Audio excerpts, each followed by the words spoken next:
Welcome to Tentpole Trauma, the podcast where we look at movies that came with hype and high hopes, but left with crushing disappointment, either critically, at the box office, or both.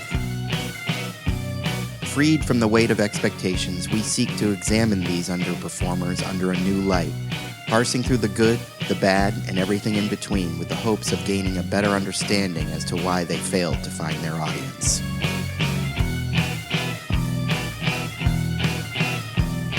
Warning, there will be spoilers, so if you haven't seen the movie that we're discussing today, I suggest you stop the podcast and go watch it. Then when you come back and listen, you'll get more out of the discussion.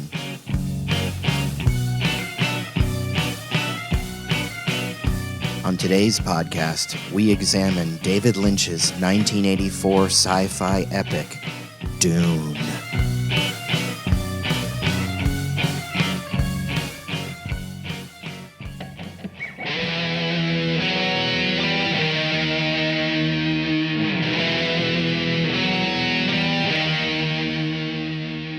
It was a long and perilous journey across time and space to bring Frank Herbert's seminal 1965 sci-fi epic Dune to movie screens. Anyone who's familiar with the film and its history knows that in the 1970s, the surrealist filmmaker Alejandro Jodorowsky made an aborted attempt to make the movie.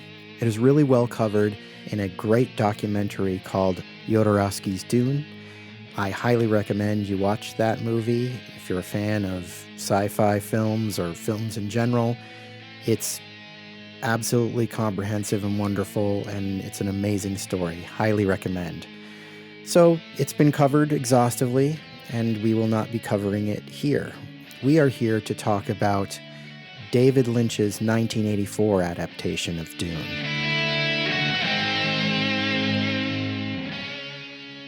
I have a personal connection to David Lynch's Dune. I was in my early teens at the time the film was released, and I was sort of moving away from my obsession with fantasy and sci-fi films at the time. I was getting more into like rock and roll and heavy metal, but I wanted to see the movie, so I convinced my mom and my stepdad to take me to see it at the Assembly Square Theater in Somerville, as I recall. Now, anybody who's familiar with the film's initial release knows that when you went in to see the movie, you were handed a pamphlet, which was basically a glossary of terms.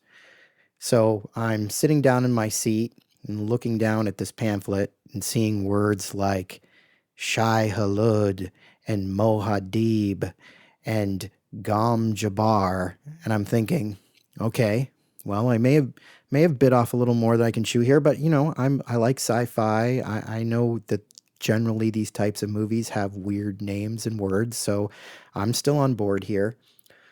And the lights went down in the theater, the film started rolling, and anyone who's familiar with the film knows that it begins with a monologue from Virginia Madsen's character, the Princess Irulan, and she's like a floating head on a star field that's explaining that Dune is the planet Arrakis, and on the planet Arrakis is this spice that can bend space and is a drug, and it gives people some sort of power, and anyone who rules the spice rules the universe. And I'm like, okay, I'm following you here, but this is a lot.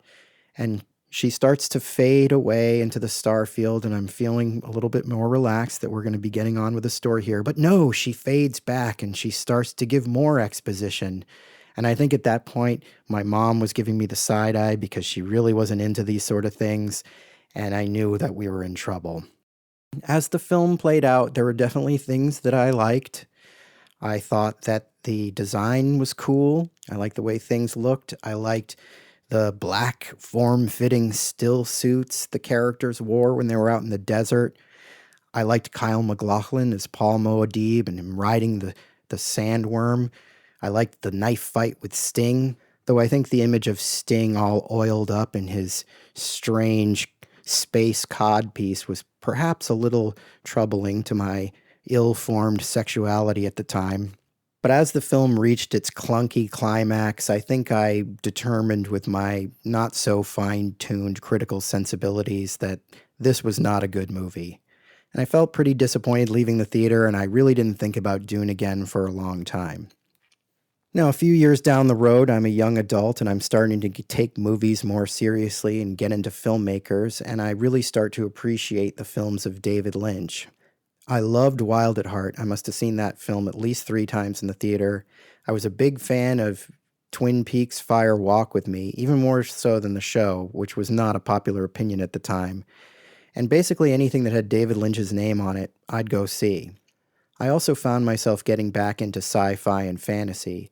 So I thought, I had to watch that David Lynch Dune again. I mean, I had practically forgotten that he'd even directed it at that point. So I put the movie on, and with my newfound appreciation for David Lynch's sensibility, I got a lot more out of watching the movie than I did when I was a teenager.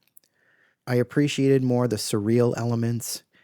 I kind of got that some of the things were sort of meant to be funny, like that aforementioned monologue by Virginia Madsen. I just got a better feel for what Lynch was trying to do, albeit probably not that successfully. Then later on, I actually read Dune. I read Dune, Dune Messiah, and Children of Dune, and I found myself really getting into Frank Herbert's sprawling epic. I really could appreciate what he was going for in terms of the ecological message. I really appreciated what he was saying about messiahs and how they are built in some of the sequels, and I really dug the psychedelic mind journey he was basically going on.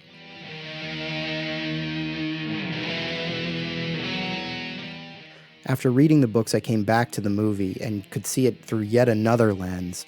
I could really appreciate what David Lynch was up against in even trying to make the movie.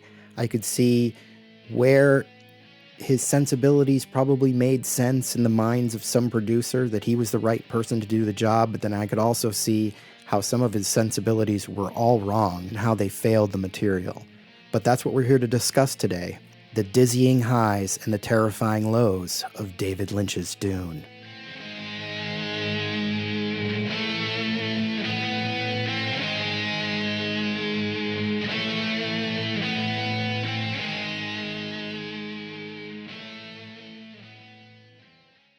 I'm here now with my guests, Troy.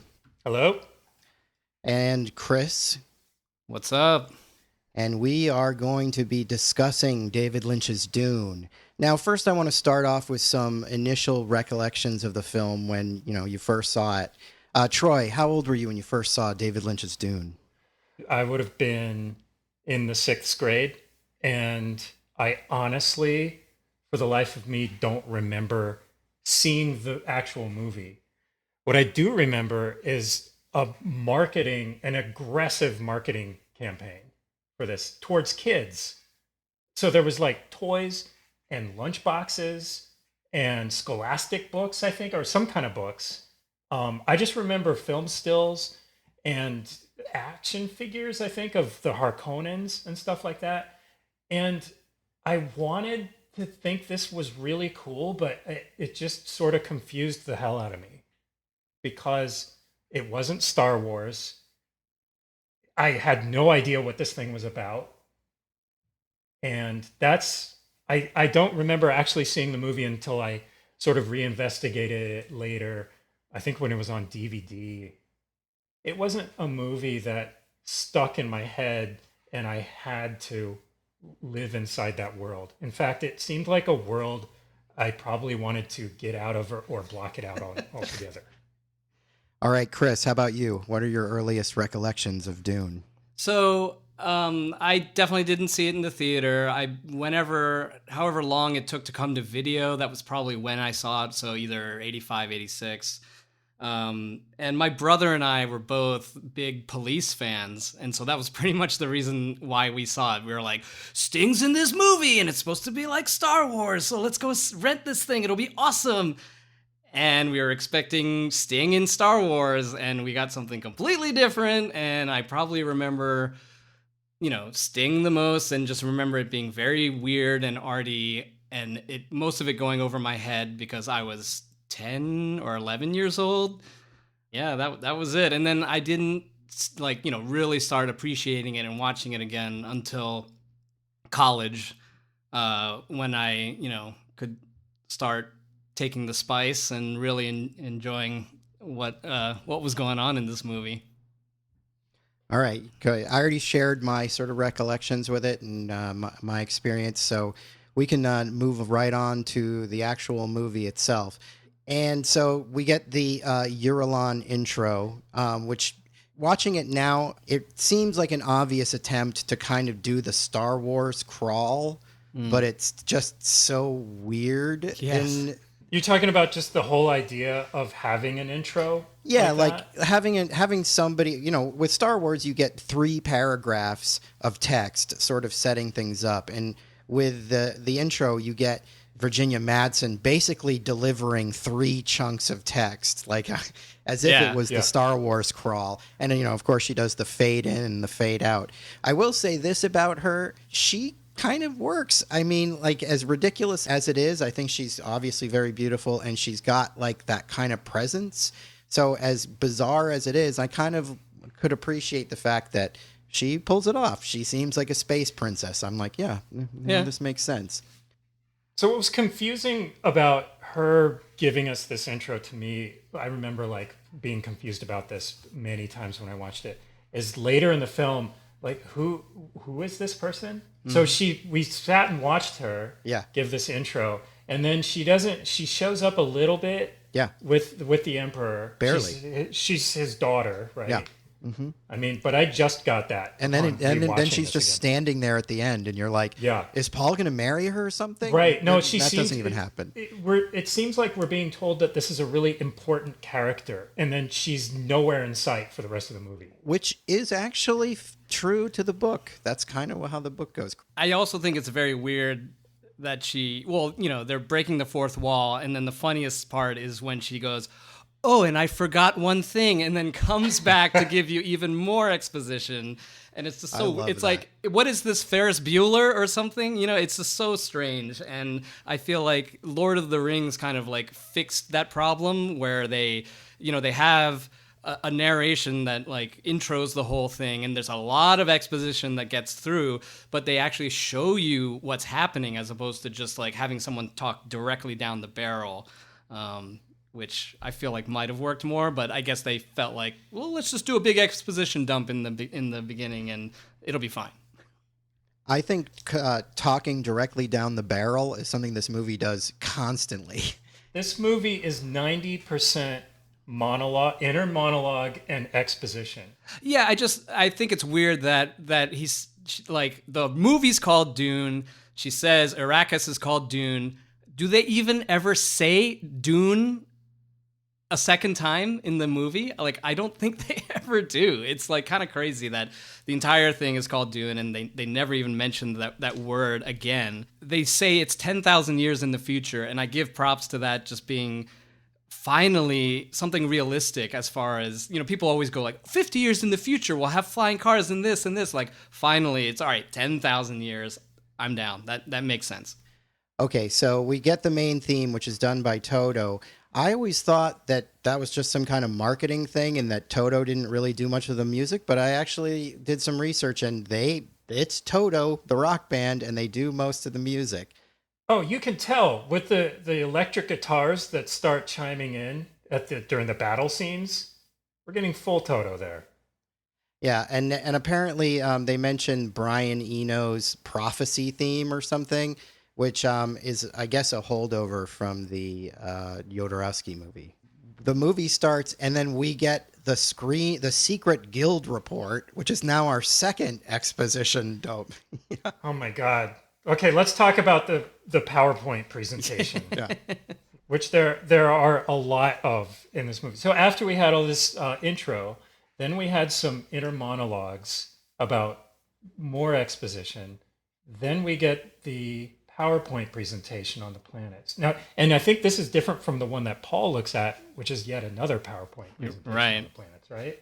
So there's 2 of them. And it doesn't even really help. You watch it and you're like, huh? And then it like goes from the PowerPoint into planet Khitan, the Emperor's Palace. And I had to like rewind it because I was like, wait, what planet are we? Like it loses you so quickly that you don't even really catch that, okay, now we're on this planet. You're like, Absolutely. trying to follow what planet you're on is really hard in this movie. I mean, most of the time you're on Dune, but sometimes you're not. And like at one point, the Baron leaves and then he comes back, which is all true to the book. By the way, weirdly enough, Frank Herbert liked David Lynch's Dune. Interesting. I didn't know that. All right, let's move on. Now, so we're on the Emperor's Palace on Khitan, which is a cool miniature. And this is where we get the first sort of look at the production design in the interior, which I think is amazing. It's got this, to me, it has a very 20,000 Leagues Under the Sea kind of vibe, if you know that film. I dig the guild guards. They're kind of goth and cool. And I feel like that kind of look they have, that bald, pale person in black vinyl or whatever, is something we see like in science fiction movies going forward. You know, we get the Emperor played by Jose Ferrer. Who, I just want to throw this out there. I kind of look at this as sort of Lawrence of Arabia in space, Yes. and which Jose Ferrer was also in. Oh, So there's a tie-in. Yeah. That's a good point. I honestly don't think he has the gravitas for it. I feel like Max von Sydow would have been way better. When he talks about like, you know, their plans and everything, it sounds like he's ordering dinner, and like it doesn't work for me. Sorry to say. He probably was very excited about dinner. I bet the catering was good on the set. The one thing that I always wondered is, are there all the dogs in the book? Nope. Because it's one of the things about this version that I love. Everybody having these dogs. No pets. Yeah, the pugs. If they do have dogs, they are mentioned very briefly, and it just flew right over my head. What about a little person in a gold zoot suit? Nope. No. Did you catch him? No. Because he was definitely in this opening I didn't scene. see that. Oh yeah. What? Look at it really Really? closely. He's like he's Okay. kind of hanging out, sitting next to the Emperor, and then when they Is he speaking backwards? No, but I once I saw him, I started looking through the rest of the movie, and they pop up every so often, and he definitely seems like another David Lynch addition to this thing. Well, I'll tell you what else is a David Lynch edition is the look of the Guild Navigator, which is awesome and is sort of a giant penis with a vagina mouth. Yeah, I put that in my notes. The giant vagina mouth that folds time. But definitely not the way they are described in the books. In the books, they're kind of like little creatures from the Black Lagoons who live in these tubes. You know, similar idea, but David Lynch really took it in a whole new direction. But interestingly enough, and this was a real revelation to me when I read the book, this whole scene is not in the book at all. In fact, there's no scheme that I recall about with the Emperor and the Navigator wanting Paul dead. Like that's all an added layer of complication that David Lynch has seemingly added to it.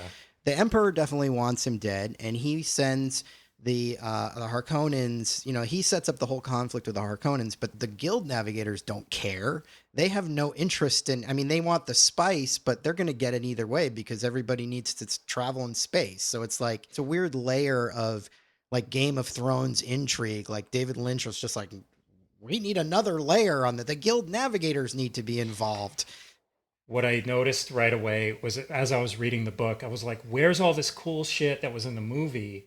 All the stuff that I kind of liked about this version of the film was the David Lynch additions to this story. Yeah, so all of this with the Navigator is really not in the book. In the book, they basically jump right from Caladan to Dune without any of that space travel stuff.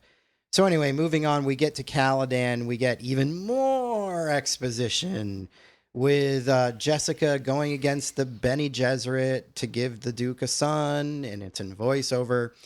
I feel like this should have been put into the dialogue and not just put in voiceover, which is a big crutch this film uses to its detriment, in my opinion. But I will say I like the hovering lights. Those are cool.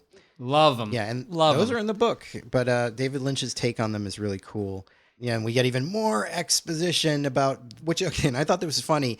The exposition we get on what Paul's looking at his computer is about the Mentats, but the whole thing about the Mentats is they're human computers. So you don't need a computer to learn about like a human computer. There are no computers in the book. All the calculations and everything is done by these people, the Mentats. And there's that Freddie Jones plays Thufir Highwatt, and he's got the crazy eyebrows. I love Freddie Jones. Thufir, yeah, what a name. Yeah, he's great, and his look is awesome, and I love the purple lips. The purple lips, as you guys, or the blue lips, as you guys probably know, is because they're huffing that spice, and that's why. Right. I will say it's weird that people like he's so high up and is giving orders to people, but I'm like, this guy seems like he's been on a bender for like 48 hours, and like why is he like giving orders to people? He's out of his mind. And I will also say that the names are so like hard to pronounce and pretty hard to remember. And my wife was just watching it, in passing, and she they had a lot of that exposition with a lot of the names, and she actually asked like, "Are they speaking English right now?" Most people are probably not going to catch up that the Mentats, exactly what they do and why they're called Mentats. Right. It is in there. Paul is learning about it on his computer, which, like I said, makes no sense. Right. But the information is there, but you really have to be paying attention. Yeah. Okay, now we get Gurney Halleck is played by Patrick Stewart, and Dr. Yui love it as played by Dean Stockwell. And they start talking about the weirding modules. Oh, I love the line that Patrick Stewart says, yes. Mood is a thing for cattle and love play. But they talk about how sound, they're talking about the weirding module and sound and everything. And that is all David Lynch. The weirding way in the book is just a form of martial arts. David Lynch turned it into the whole weirding modules and this whole sound thing, which I think is cool. I have to say, this is one of the things I do remember seeing it when I was a kid is these sound guns. They're cool. That they use these weapons that they attached to their throats and could say words that blew things up and ripped people apart. Yeah, I will say that's totally unique. And the only other thing that I could remember would be, I think in Minority Report, he uses some kind of sound wave device to like push somebody back that he like, whips around and charges up. I can't think of another sci-fi movie that has like a sound weapon. No, so I definitely agree cool. that it's very cool. But they actually, it's back to back like weapon training, right? Because you do the shield thing first, and then the next scene is the weirding modules. So, they're kind of just showing off everything. And I do remember like watching them now, the shields are pretty bad. But at the time going, hey, it looks like Tron, and just thinking it was cool just because it was special effects. I thought everything about the weapons training was really cool when I was a kid. When we do see Patrick Stewart, which I loved, is he brought in this giant space sitar, that awesome instrument that he brings in. It's called a baliset, and it is in the book, and it's brought up several times. Gurney really loves playing that. So that is accurate to the book. He digs his baliset, and he plays it a lot in the book. Yeah, I'm just curious what you guys think of Kyle MacLachlan as like the warrior, because like when I was watching it, maybe I'm just biased by today's action standards. He wasn't terrible, but I just know that if this were made today, he would have like months and months of training, and he's just kind of like jumping around, and you can tell through clever editing they're making it work, but he's not really the action star that maybe this movie needed. Well, he wasn't even really an actor. David Lynch plucked him out of obscurity, literally. He was like a theater guy in Oregon or something. So he didn't act. He hadn't been in a movie at all. This was his first movie. But I'll say to your point, Chris, that there's no action in this movie that looks like anybody is an action hero. Like if you look at these battle scenes, they are almost intentionally stiff. Mm-hmm. Yeah. You know what I mean? To a style. I think it's a style. I would say that it's the director's way of directing that the action doesn't come across in this. True.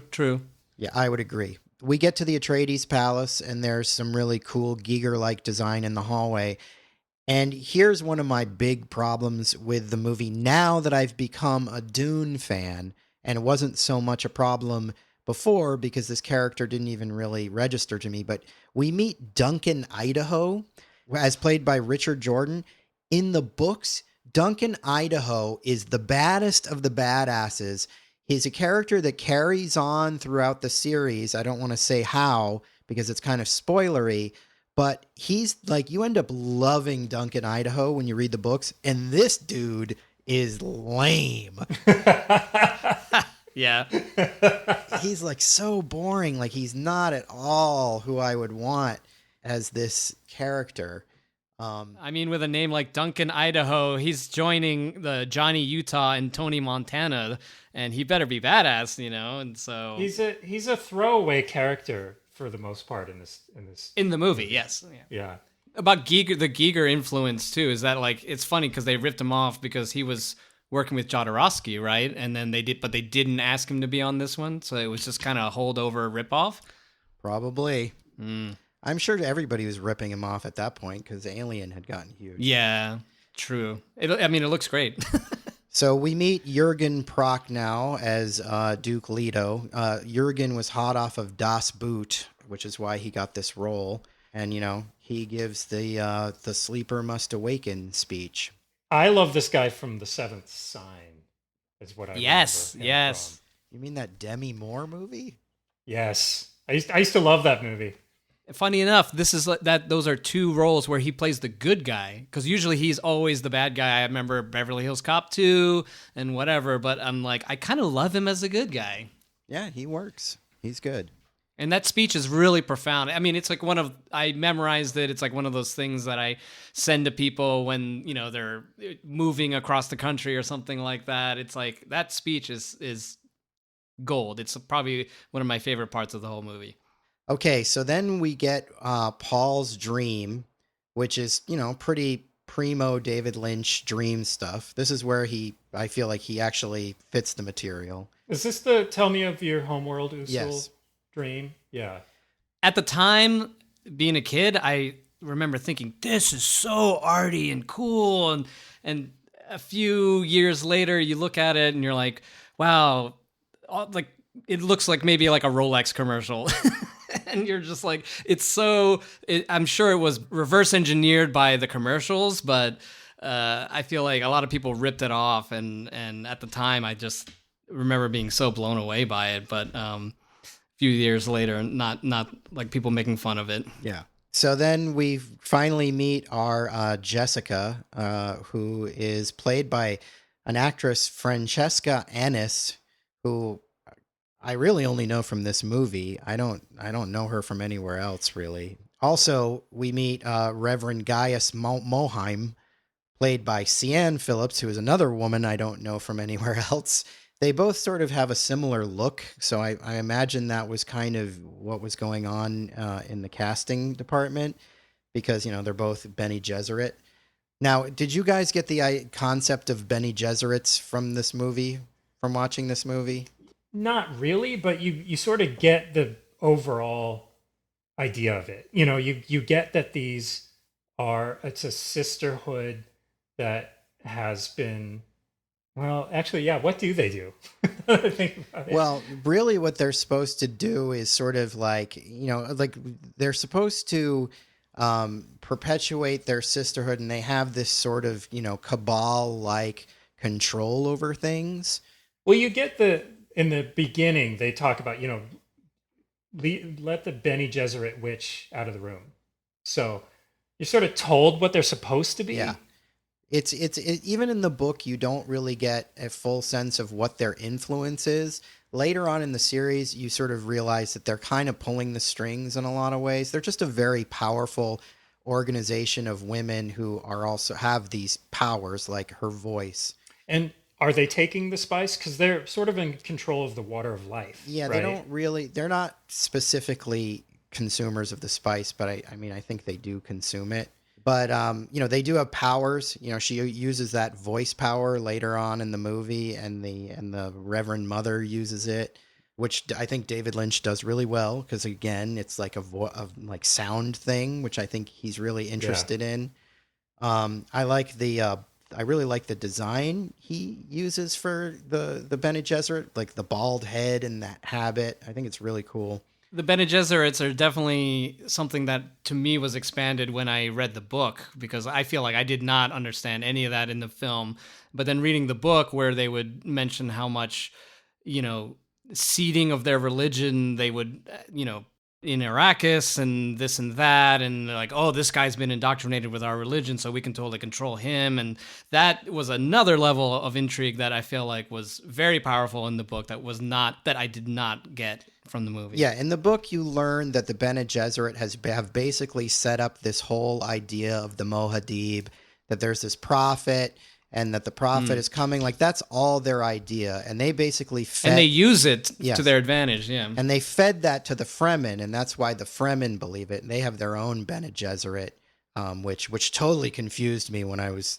many watches of the film, like, because there's another witch. A Sayadina. Yes, Yeah, what? which is confusing. But, but the thing is, and this is also gets redundantly explained in this scene, that Jessica was supposed to have a girl with the Duke, but she had Paul, and that's explained a couple of times in this movie. And that's how, like, Paul is going to become the Kwisatz Haderach and stuff. I think Lynch should have probably taken out one explanation of this either here or earlier, but so we get that, and then we get the Gom Jabbar test, which is arguably the best scene in the movie, and I would say is probably the most iconic scene in Dune in general. And I think it's good in this version. I like it. What do you guys think of the Gom Jabbar test? I think we should give it to 16-year-olds instead of the driver's license test. We should definitely start doing that.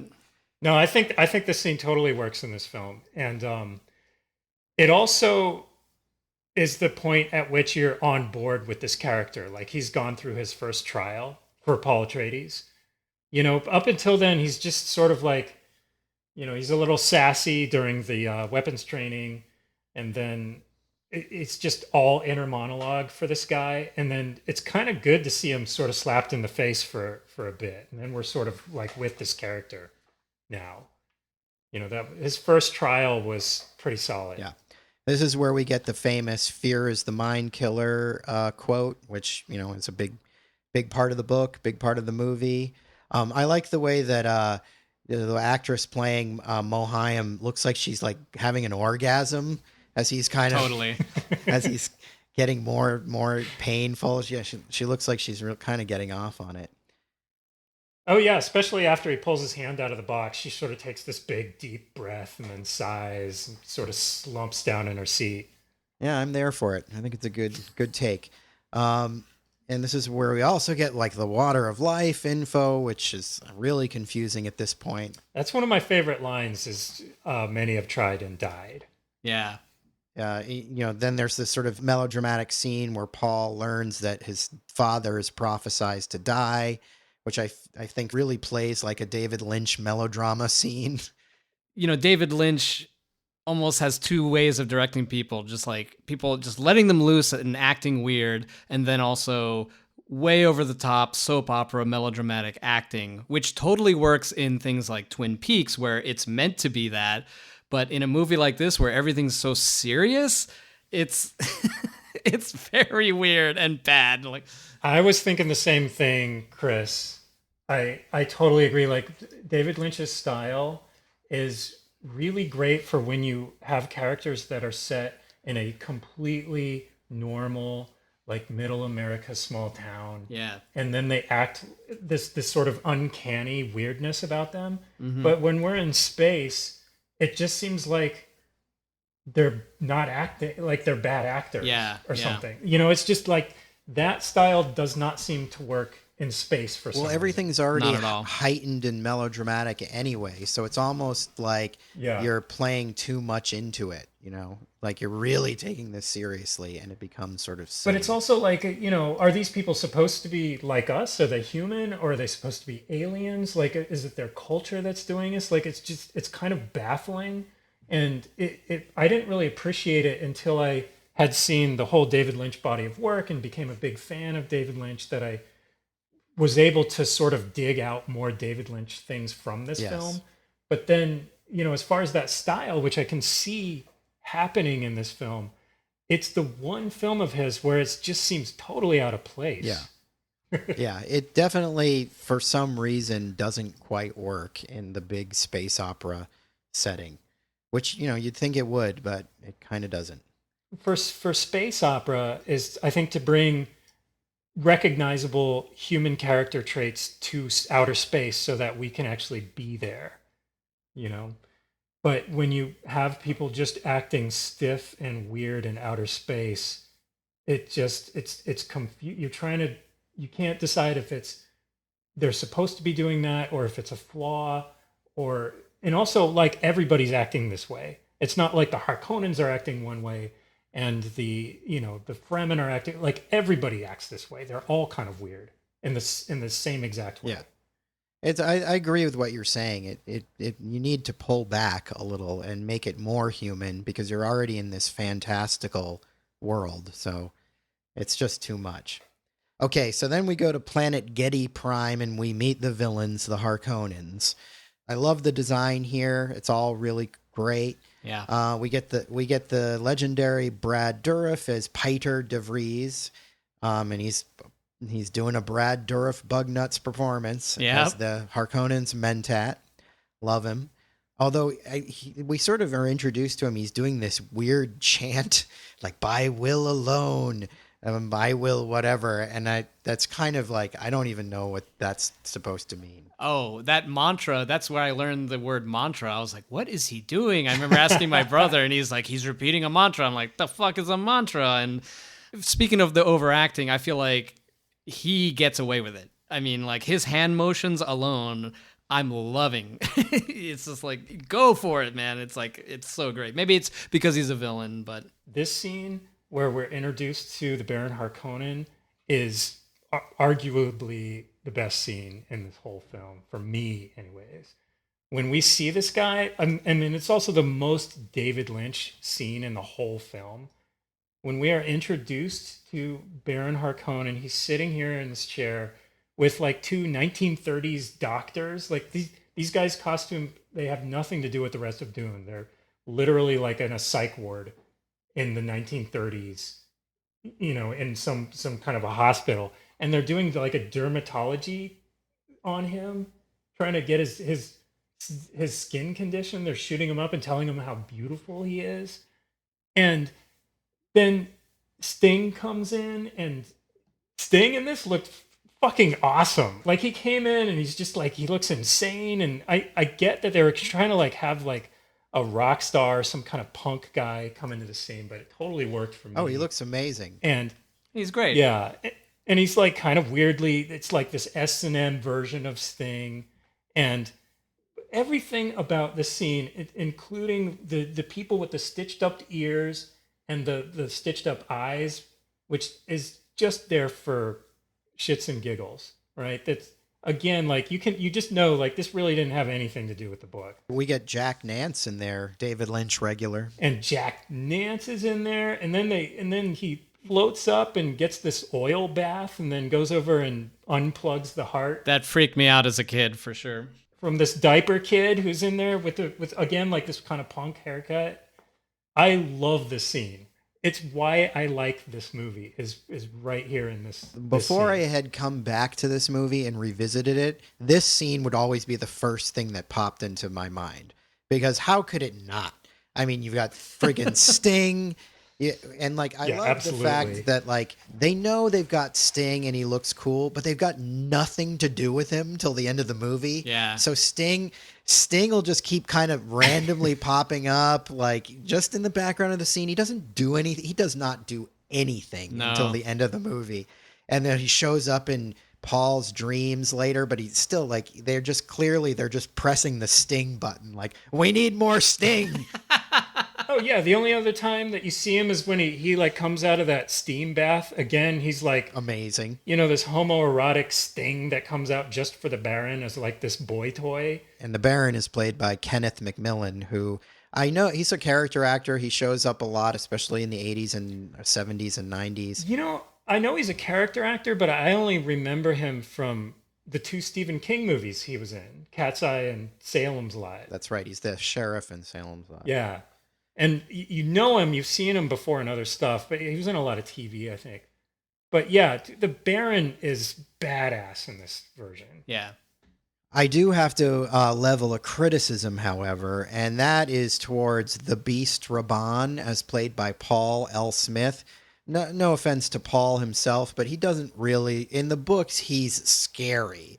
Like, the Fade is supposed to be the pretty boy, like, assassin killer, and Beast Raban is supposed to be this monstrous, brute. Yeah, this is another one of those weird. He's a comic relief almost. It's one of those weird David Lynch things that I was saying before, where if you had this character as like a high school bully, Yeah. in a normal small town, Yeah. he would be terrifying. But in space, this guy just doesn't. He barely comes across as as scary. Yeah, that's it. He's a high school bully. That's how he's playing it almost, and not the space, beast that he should be. Like if you saw this same guy like shove somebody against a locker and then with his sweat coming down over his face and smiling. He's also eating a lot, so he's got that he's a fat guy, and so he's eating. Right. That kind of trope. I do love Sting's reaction to the whole, Baron rape, where he's, everyone's kind of cool with it, but when you look at Sting, he's like very, very disturbed. But then once the Baron looks at him, he gives him that, oh, yeah, that was great. That was very cool, Baron. Like, I'm down. But like the rest of the time, he was totally freaked out. Sebastian, does he float in the book? Yes. Is he a flying okay. Yeah, it's because he's so fat. Yeah. He has to have these like anti-gravity, they're called suspensors or something like that. And he floats. He doesn't go crazy with it the way he does in this movie. Yeah. But he needs it to get around because he's too fat.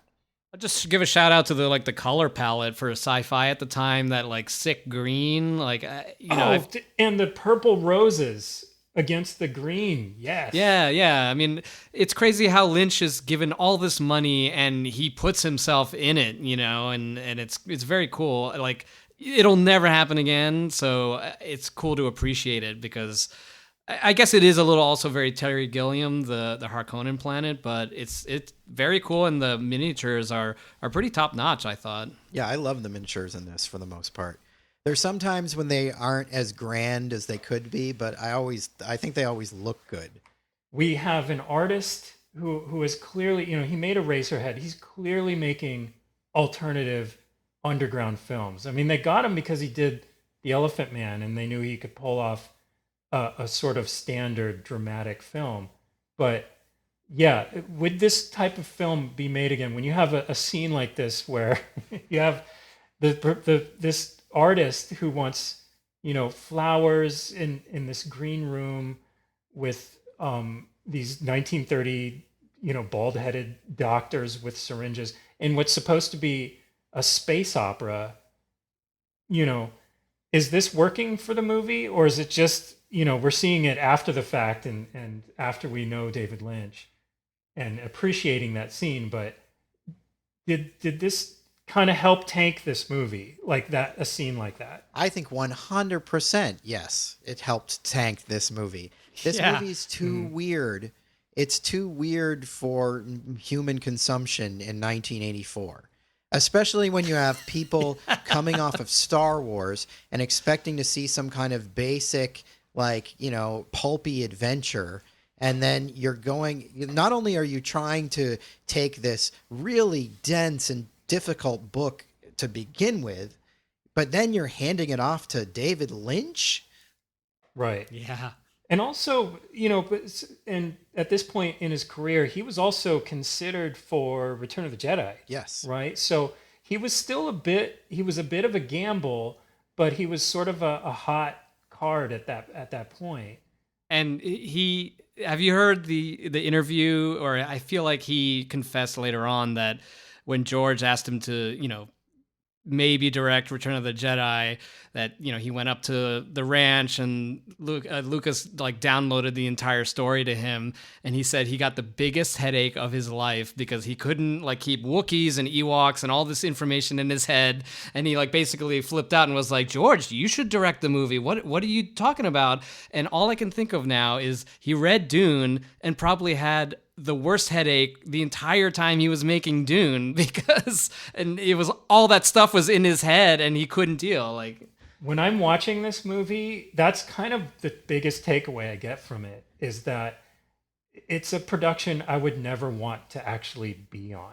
It looks like everything you get, the feeling that you get from this movie is that the production seems miserable. It seems like they're trying so hard to make this thing work. And I don't know if it's the style, but the whole film seems to be joyless and unhappy. yes. As just a general vibe. Yeah. And that's your summer tentpole? Like, yeah. Sebastian, was it rated R or PG-13? Because that scene we just talked about feels like a hard R. Like, even though maybe you don't see a lot of blood, it's like, that's a disturbing thing. Like, why would a 13-year-old be allowed to see that? That was not, you know. Yeah, but that was the 80s. The 80s has a totally different rating system altogether. I believe it's rated PG because I don't know if... It says PG-13 on IMDb, but that, you know, the PG-13... That was the summer of Temple of Doom and everything, right? So it was... Yes. It might have been retroactively made PG-13. Yes, it was the same year as Temple of Doom, and Temple of Doom was not rated PG-13. It was the film that made the rating be... It, yes. So was this one of the first ones, or like you said, was this retroactive? No, I think it's retroactive. I think it was PG when it came out. After this, we go back to Caladan, and then we get the big space travel scene where they're like in the cockpit of their ship with a pug. Which, you know, of course, is what you do when you go into space. I love the pugs in this movie. Yeah, love it. A little worried about them, but they do seem to survive the film. And like none of, you know, this whole crazy scene with the navigator floating around and oh my god, sperm space stuff. It's so weird and poorly done. Like the mats and just like everything, the models. It kind of really just shits the bed visual effects wise. I mean, for me, visual effects in general in this film is another reason I think this film kind of tanked, because at this point, 1984, we've seen some pretty good special effects in science fiction, and there's scenes in here that just look like 1980s sitcom TV effects almost. You know, the blue screens look pretty abysmal in this. But the style is awesome. You know, these ships look incredible. This scene, though, where they're folding space was probably the most confusing scene I've ever seen as a kid. I never understand. You get that they're going somewhere, and it's supposed to be trippy, but it's got this... Because there's beams of light coming out of a vagina. I mean, of course you're confused. There's beams of light coming, but also they're like flying into these capsules that have these sort of gold painting frame, these gilded frames with all this ornamentation. Yeah. They're supposed to be these Baroque doorways or something. Yeah. And just the fact that they're already in a ship and they're already in two ships. But they fly the ship into the painting. Yeah, these smaller ships go into an even bigger ship. Correct. That has to be folded. Yes. With the vagina monster. Correct. Right? Correct. And I just got that from watching it from this viewing. And I've seen this film many times. Yeah, it makes no sense. And it's visual mumbo jumbo, basically. Yeah. But, you know, it's kind of fun to watch. And, you know, ironically, it's definitely a good chuckler. But yeah, terrible by today's standards. And it's not in the book. They jump right from Caladan, and then they just, you know, your next chapter, you start off on Arrakis. Do they fold space, though? They mentioned that they have to fold space, right? They talk about it beforehand, like, oh, and then we're going to go into the thing, and it's going to fold space. But you don't actually, it doesn't play out in real time as you read the book. They talk about the process of it, and then it just cuts to the next chapter, and now you're in Caladan. So 41 minutes into the movie, we are finally on Arrakis, desert planet Dune. The desert shots they put in are pretty cool. I don't know if they actually went to some sort of location or whatever. They look kind of like miniatures, but I could be wrong. We get these sort of confusing flashes of the other Reverend Mother Ramallo. Yeah, I was definitely confused by she's the Fremen Yes, Reverend Mother. correct. Yes. Yeah, that was totally confusing. Yeah, to me. I thought she was the first Reverend Mother. I totally missed that. It's kind of blink and you miss it. It's just these sort Okay. of shots of her. And I thought she was the same person as a kid. no, that's the one who dies later, and then Jessica takes over for her and does the Water of Life. So we arrive at Arrakeen, which is the city, the sort of capital city of Arrakis, which watching it for the first time, I just was totally confused. Like in the book, it's made pretty clear, like Arrakeen is this city and the palace is, in the middle of the city. I like the actual miniatures and stuff here, but they, again, like I said earlier, they do not like capture the grandeur of that idea. You just kind of look at it and you're like, and it just seems like a fortress or something, but Totally. It actually took me a couple of viewings to realize that that's where their base was. For a long time, like there's a shield that goes up, and that's kind of mostly what it looks like, is just sort of a shield. yeah, There's maybe a little doorway, yeah. and that's kind of about it. It does not look like a palace. It doesn't. Well, there's another little golden building next to it. I think there's a palace. There's like the military base and a palace. No, that's supposed to be the whole city. Like the shield coming up is supposed to be shielding the city. That does not look like a city. Yeah, that's supposed to be a city. Yeah, there's a palace in the city, but that's supposed to be a city, which I do not think is sold at all by the visuals. No, it looked like a wall. There are a lot of weird designs in this entire movie that, don't make any scientific sense. You can tell, Ron Cobb didn't design it because what's the deal with that weird corridor with streaks that's actually messages? They're looking down this corridor with these streaks and they're receiving radio messages. It seems to make no sense. We get more exposition here by Eurolan, which is the princess, which is not good. It should be used, it should be stuff we learn in the dialogue. We learn that lame Duncan Idaho is now hanging with the Fremen. They are potential allies, so we kind of get that information. We get that the army is rationing water, which I kind of like that little bit, where you see them kind of lining up at the water rationing stations. So a lot of stuff is going by quickly here. And this is another, I think, major flaw of the film, is that, things will suddenly go by way fast. Yeah. And, suddenly, like, you're speeding through information. It's even worse at the end. But there are sort of these sections of the film where suddenly the narrative is just, like, stuff that's going on. Like we see... you mean them settling into the planet when they're, first arriving? You see? Yeah, we see Hawa, their Right. Mentat, dealing with these sabotage devices. And he's like, these are too easily being found.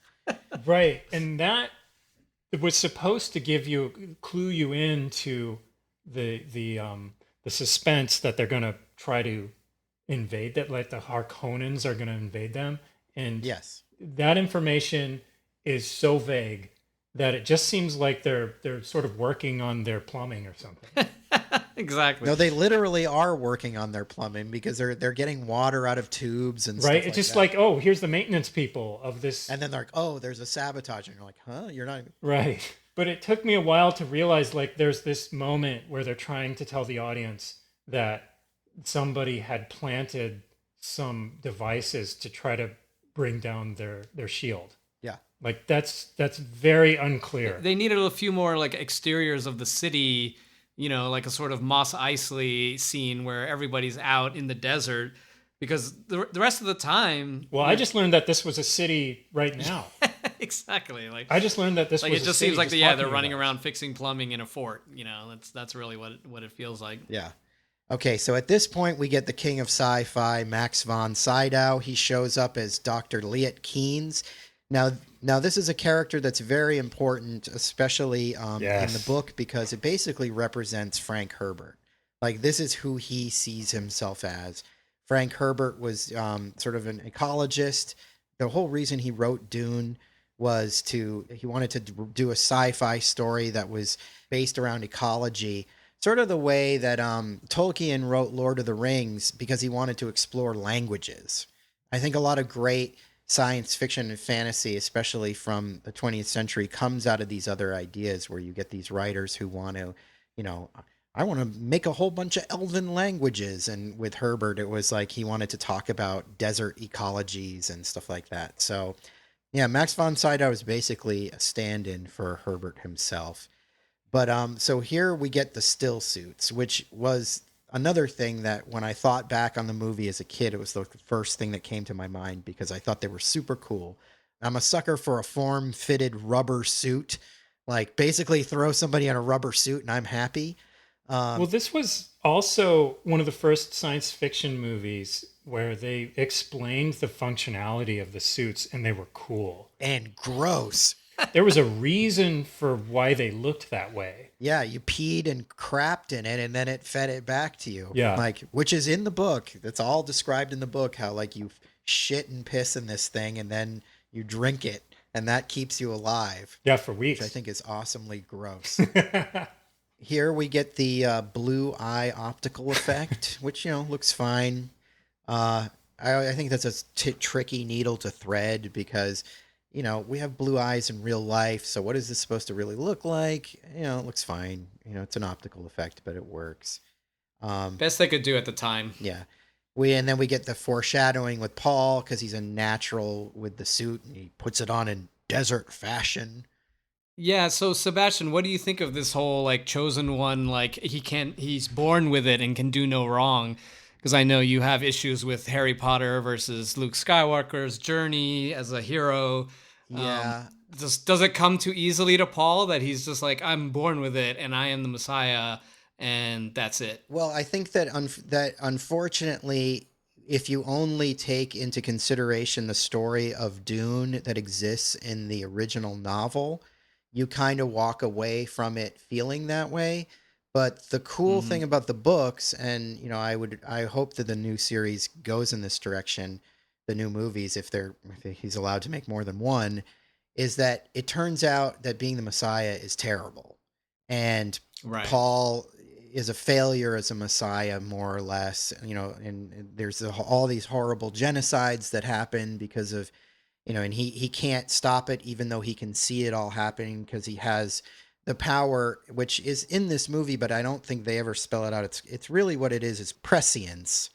Some people call it pre-science or whatever, but I'm pretty sure it's supposed to be Yeah, prescience. prescient. Yeah, Yeah. yeah, yeah. Seeing the future. He can Yeah. see the future and he can't do anything about it. Like he sees all the pathways ahead of him Right. and he can only, he has to follow the pathway that he thinks is going to be best, but there's always going to be horrible things that result of it. So yes, and certainly in this movie and in it's definitely there that it just seems like things come too easy for Paul and he's just too kind of powerful right from the get-go. But I think that the series tempers that by showing you that it kind of sucks to be this powerful. So Okay. that's kind of my feeling on it. I was sold more on it the more I read the books. But this isn't about the books. This is about this weird movie. So we are back at the palace. We meet Jessica and Yue meet the new servants, and we meet Linda Hunt. Shadout Mapes. Shut up, Mapes. Love her. An awesome name. Yeah. I'm not sure who's playing her in the new movie. But this woman is again one of the more memorable faces in this movie. Absolutely. Linda Hunt. She is a very memorable presence. I wish she was in it more. Yeah, I mean it's because of the sort of compression of time that's happening. Like you feel like she's more in the book, but it's still the same basic story. So it's just because the movie is so compressed, we meet her and then she's dead. So she doesn't really have much of an impact. She also gives Paul that one warning and is like, "I'm here to clean your room." Gives him the warning and then walks away. Yeah, like yeah, and she definitely lays out that there's that they're going to be betrayed, and we learn of Yui's wife being killed by the Harkonnens, which is the setup for his betrayal of them. So you know that lets us know who the traitor is, which I kind of think is not the best move for a movie. I'm sure in the book that this is all foreshadowed and you basically know that Yui's the traitor, but the movie should have kept it a secret, and they kind of let it out, the cat out of the bag. They broadcast it, definitely. Yeah, it doesn't seem like the way to go, but that's what they did. Then we get Paul chowing down on some spice, and he gets some freaky visions. I have to say, this scene, I wanted. It wasn't the trippy acid scene that it should have been. Yes. I feel like I've tripped harder on beer. Like it's just there's some ripples, and he sort of sees a vision of the worm, and then it's kind of over. And this is supposed to be this galactic spice that like this is supposed to alter your mind. Yeah. Yeah, they could have saved some of the imagery from before for this moment to make it even trippier, because I feel like he kind of almost shot his wad already with a lot of the trippy imagery, that by the time you get to this, you're just like, yeah, part for the course. It's Dune. Well, I think this is part of my thesis on the whole movie, is that I feel like, on paper, you might look at David Lynch and say, well, he's the perfect guy for this kind of head trippy movie.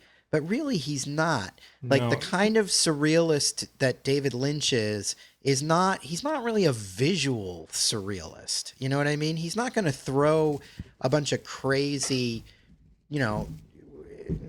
psychedelia at you. He does visual weirdness, but it's usually character based and sort of like, more horror in the sense, like he's not Mr. Psychedelia. So and the book is really psychedelic.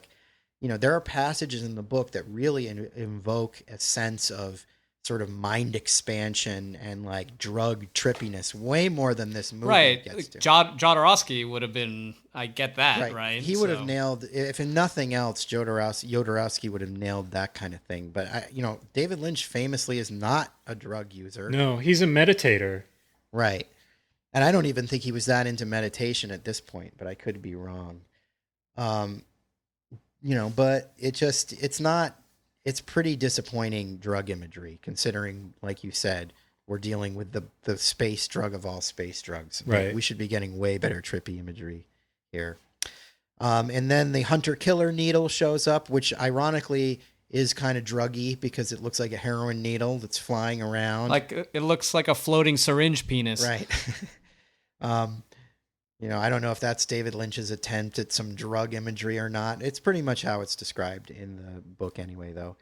And then Paul saves Shadout Mapes, and she reveals that she's a Fremen and that she knows there's a traitor. In a weird way, it reminds me of that scene, or the scene from Attack of the Clones reminds me of this scene where those Totally. two little worm things are about to get Amidala, and I just couldn't help but think like Lucas was like, just do the same thing. I also, at this point in the movie, we've been hearing inner monologues endlessly through this thing. And at this point, how many times has Paul Atreides whispered to himself, is there a relationship? The worms, the spice. Yes. Like, Exactly. stop. Yeah, I think. Like, at this point in the movie is when I'm just saying, like, oh, shut up. Even you're supposed to trip really hard, and he's still asking that question. The answer is yes, Paul. There's a relationship between the worms and the spice. Can we move on? Okay. Then we find a dead Harkonnen in the hall, as well as more hunter-seekers. And Leto and Hawat are trying to get to the bottom of things. Again, this is all kind of clunky suspense that doesn't really work that great. Sebastian, I will say that with the new Twin Peaks series, I feel like Lynch did come into his own with trippy imagery. And I feel like you can kind of almost see this is like the beginning of it. So I feel like he was trying, and then he kind of just like actually that part of him came into his own in the new Twin Peaks series, because like that was some pretty trippy stuff. Well, I feel he gets better at it even once we get into like Fire Walk with Me and stuff. I'd say even Blue Velvet. Which no wait, did Blue Velvet come before or after this? No, that was right after this. Yeah, he was like fuck Hollywood. Blue Velvet was basically a reaction to this. He wanted to do something that was just small and easy. But yeah, I mean, I think, yeah, you're right. He could have been sort of testing his feet in the water of this sort of thing, and I think he improved. But yeah, here it's just not great. So yeah, there's they're getting ready for this big betrayal. The Baron's coming in his ships. Paul is suddenly drugged, which I found kind of weird. I didn't understand when that happened. Maybe I just wasn't fully paying attention. Again, we're in one of these sections where they're just speeding through everything, and it's not the pace. The pace is bad. Yeah, I'm trying to remember at which point. So the Harkonnens have invaded by this point, right? And I don't understand how the Harkonnens operate. I believe in the book they were there and they kicked them out, and then they came back. Something like that. I may be getting it wrong. Maybe this is probably the most confusing part of the movie to me, because yeah, there's suddenly a battle, but it's like there was a sabotage to bring the shield down. Yes, which was also confusing. It's like one ADR line where they're like, "You did the shields," and then you don't see how the dominoes fall at all. So as a kid or anybody seeing this movie for the first time probably didn't catch that. And then the Harkonnens are there, and they're fighting when it seemed like they were just establishing how the spice mining was working. Yeah. And then there's a battle, and after the battle, I'm lost. Well, yeah, the Harkonnens have their own planet, so they're coming from some other planet to invade. In the book, it's sort of set up like I think they're already there to some degree, but that's not made clear at all in this.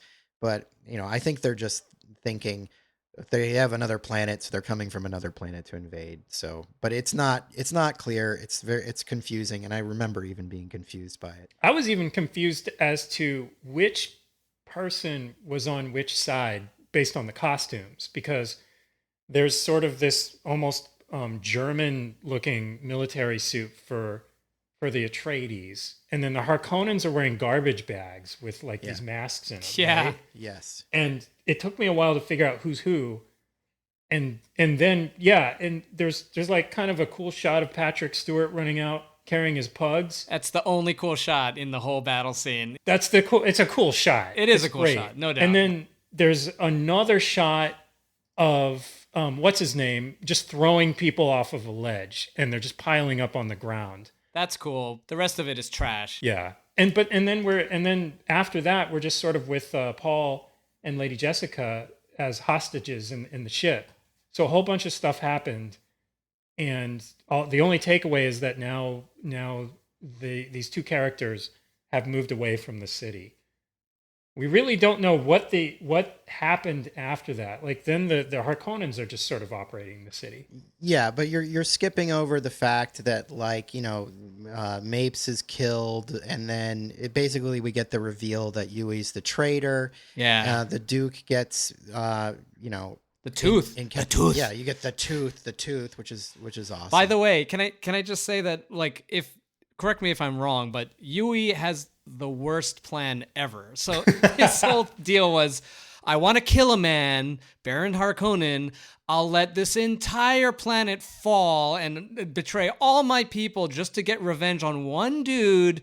And his plan is to have a dying guy blow poison in his mouth. It sounds like really the worst plan ever. Yeah, it's a bad plan, but I think we're supposed to get that he, because it is a revenge for his dead wife, that he's not really firing at all pistons at the same time. Like he's really doing this as a personal thing. He doesn't care about anybody else. It's just purely a revenge operation. I do like remember the tooth. Oh yeah, that's classic David Lynch. There, we get the scene where we get the scene where Baron gives Jessica a dressing down and spits on her, which is really gross. Ugh. Yeah. He really hawks a loogie on her. That's kind of nasty. And Piter gets creepy with Jessica. Brad Dourif doing creepy bad Dourif pretty well. Sebastian, is it so you're also telling us that Duncan Idaho doesn't die here in the books? And No, in the books he lived. He does die in the book, but he's brought Okay. back in later books. Spoiler. But Oh, he okay. he doesn't die as quickly. Because it seems lame that he doesn't. Yeah, he basically kills a few people and then bam, he's out. This whole section again is so densed that it takes much longer for all of this to happen in the book. There's much more story here, but we're getting such a hacked up version of it that it's all happening super quickly. And then Piter, orders them taken into the desert, which is another stupid plan. Like, why are you going to send these two really valuable hostages off into the desert with two lackeys? Yeah, like really dumb. And then when they were supposed to die, how come the two lackeys didn't report back? Yes, we brought them there. Everyone just assumes they're dead, even though those guys never came back. I mean, I don't know. Yeah, it's very poor planning on the Harkonnens' part. But again, this is from the book. But for me, this is where the movie really picks up steam for me. Like, honestly, like this is where I start to really like the movie once they get out into the open desert and it's just Kyle MacLachlan and his mom just doing their thing. To me, this is where the movie actually hits its stride for me personally. Well, this is also where you feel like Paul is a hero. Because up until this point, he's just been sort of groomed, So once he's thrown out into the desert, then he has to actually start doing things for himself on his own. And is, got to save his mother. So he actually has things he's got to do at this point. Yeah.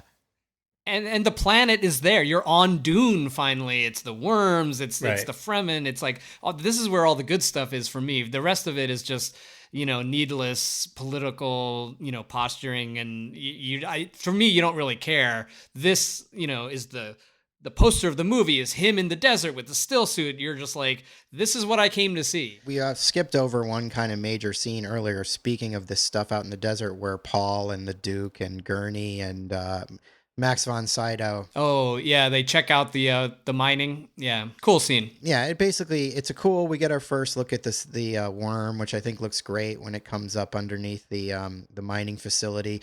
We get our David Lynch cameo, which is amazing as the miner. But it sets up the idea that the Atreides are heroic and they care about other people, not just themselves. As said through Max von Sydow's inner monologue. I like this Duke. Well, if Max von Sydow signs off on you, you're a good guy. Right. Yeah, so we're in the ornithopter, which is what those ships are called. Evidently is a David Lynch design. Totally. Which it's a little different from the other ships. That's one he personally kind of tweaked with. And you can tell it looks like one of his pieces of furniture. So they're out in the ornithopter. One of those Harkonnens gets kind of rapey with Jessica.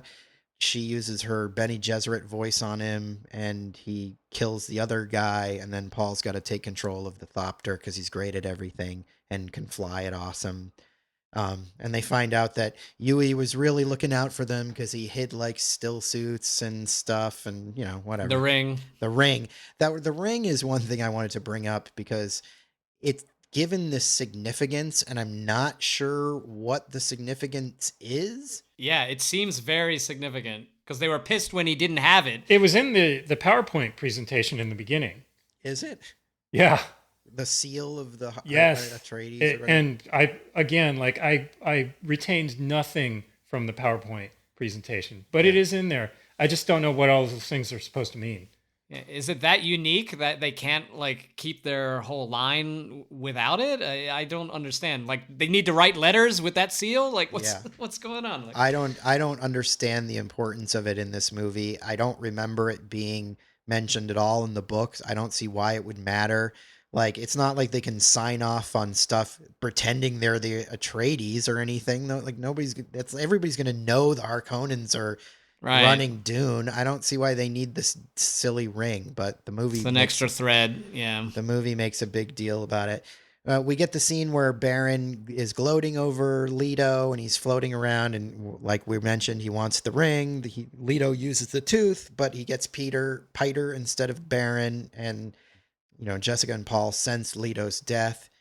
And there is this cool, one thing I do like about this is that cool prosthetic that they put on Jurgen Prock now with, you see the smoke coming out of the side of his cheek. It's really cool. Yeah, Oh, it's I love crazy. that shot. It's really Yeah. cool. That's some good, creepy prosthetic work. I have to give a shout out to Brad Dourif's death, like when he just goes rah, and, like launches himself back. It's like really, you're just like, how do you die from a insanely poisonous bad breath? And he does a good job. That scene with Brad Dourif got me confused as a kid because he acted so much like that character in Escape from New York. Totally. Yeah. You know that other guy that came out and said, if you come down on the ground, he dies. Like, I got those two characters confused because of Absolutely. Brad Dourif's performance in this. Yeah, I could see that. I love that guy's hair in Escape from New York. His hair is amazing. It's all spiked. Yeah, up. they look the same. Yeah. It's great. Yeah, if you want to do heroin, those are the two guys to call up. Anyway, so we're basically crashed out in the desert now. Paul's got to crash the ornithopter. Paul has more visions, this time of the navigator wanting him dead. More Sting laughing because, they paid for a rock star and they got to get him in there. It's a good laugh. Paul's prescience tells him he will be called Moadib, and the spice is changing his consciousness, and he realizes that his mom is pregnant. I just love the concept of like the thumpers and having to walk without rhythm. Yeah. It's just so cool, and I feel like potentially could have been like a very, I mean, it is awkward to walk without rhythm, but they kind of handle it. I don't know. And I'm so curious how they were like, how are we going to do this? Did everybody have like their own way of walking in the desert, or were they, like, I'd love to see the outtakes where it was like extra goofy. Yeah. David Lynch is yelling at people because they've got too much rhythm. Exactly. We get the Baron killing Kynes by messing up his still suit and sending him out to the desert to die. And we see that Hawat is being held prisoner. None of this really matters much in this movie. These are things that are important in the book, but kind of don't really matter in this movie much. I was still so confused as to now Paul is out with his mother in the desert and what's happening back at the city. So I never really understood what the Harkonnens were doing at that city at this. Well, basically, what happens in the book, and this does happen in the movie, but it's handled so clumsily, it's hard to follow. Basically, the Harkonnens take over and they hand over the entire city to Beast Raban, and then he becomes sort of not the Baron. They handed it to no, Raban. the Baron goes off back to his planet. He puts Okay. Raban in charge, which is another reason why having Beast be this goofball doesn't work, because he's kind of, I noticed in the new movie it's Batista, and he's perfect. Like, he's a scary dude, and if he was in charge you'd be scared. Like, he's imposing, he looks like he can handle himself, he looks like he's not an idiot. So it's like, I could see that guy being in charge of the planet. And in the book, 5 years goes by. Like, there's a long time that the Harkonnens are still in charge. So, like, after the Duke is killed, and they kind of touch on that in this movie, but it's so rushed that you don't feel it at all. Yeah, just a montage. Yes, it's just a montage. So, that's what's supposed to be happening. And the people that are left behind, that are the Atreides, are either killed or imprisoned or whatever. I don't remember exactly what happens to Hawat or whatever. I think he's saved later. But like, Gurney Halleck escapes, and that's why he's out in the desert later, Patrick Stewart.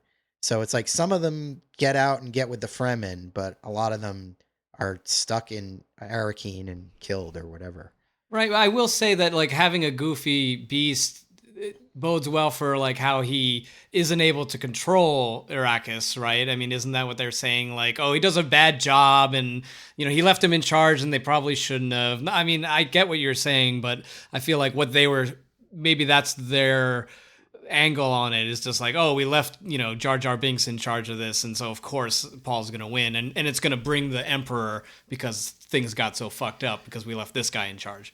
They should have put Sting in charge. I mean, you've got Yes, Sting, yeah. put him in charge, and Right. then have Paul fight him at the end, and it's like, it makes sense. But the way Yes. the way it's set up here, by being too faithful to the book, it doesn't work as well, because they should have just given it to Sting. Well, let's talk a little bit about the writing really quick. So David Lynch did write this screenplay, correct? Yeah, no, he's the only one credited as screenplay.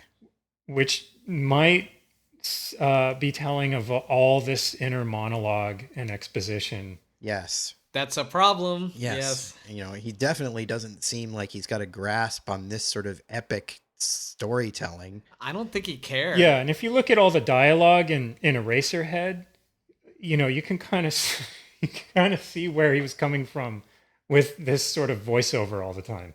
All right, so we get our big worm attack, which is, a pretty fun sequence.